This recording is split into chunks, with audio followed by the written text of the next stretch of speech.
केंद्रांनो, दरवर्षीप्रमाणे यावर्षीही केंद्र सरकारने सर्व शेतमालाचे हमीभाव जाहीर केलेले आहेत. चला तर मग बघूया कोणत्या पिकाला जास्त हमीभाव मिळाला आहे. केंद्रांनो, सोयाबीन पिकाला मागच्या वर्षी 4,600 रुपये इतका हमीभाव होता. यावर्षी 292 रुपयांची त्यामध्ये वाढ झाली आहे. तर यावर्षी सोयाबीनला 4,892 रुपये इतका हमीभाव झालेला आहे. तीळ पिकाला मागच्या वर्षी 8,635 रुपये इतका हमीभाव होता. यावर्षी 632 रुपयांची वाढ झाली आहे.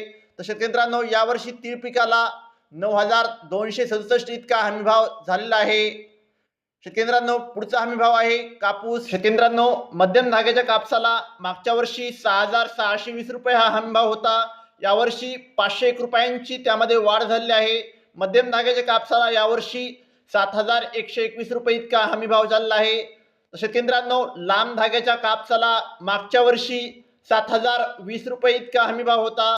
यावर्षी 501 रुपयांची वाढ होऊन 7,521 रुपये इतका लांब धाग्याच्या कापसाला हमीभाव झाला आहे.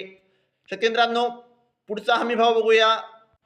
शेतकऱ्यांनो, बाजरी या पिकाकरिता मागच्या वर्षी 2,500 रुपये इतका हमीभाव होता. यावर्षी 125 रुपयांची वाढ झाली आहे. तर शेतकऱ्यांनो, यावर्षी बाजरी पिकाला 2,625 रुपये इतका हमीभाव झालेला आहे. मका या पिकाकरिता मागच्या वर्षी 2,090 रुपये इतका हमीभाव होता. यावर्षी 135 रुपयांची वाढ झाली आहे. तर शेतकऱ्यांनो, यावर्षी मका पिकाला 2,225 रुपये इतका हमीभाव झालेला आहे. तूर पिकाकरिता मागच्या वर्षी 7,000 रुपये इतका हमीभाव होता. यावर्षी 550 रुपयांची वाढ झालेली आहे. तर शेतकऱ्यांनो, यावर्षी तूर पिकाचा हमीभाव 7,550 रुपये इतका झालेला आहे. मूग या पिकाचा हमीभाव मागच्या वर्षी 8,558 रुपये होता. यावर्षी 124 रुपयांची वाढ झाली आहे. तर यावर्षी मूग पिकाचा हमीभाव 8,682 रुपये इतका झालेला आहे. तर शेतकऱ्यांनो, उडीद या पिकाचा हमीभाव मागच्या वर्षी 6,950 रुपये इतका होता.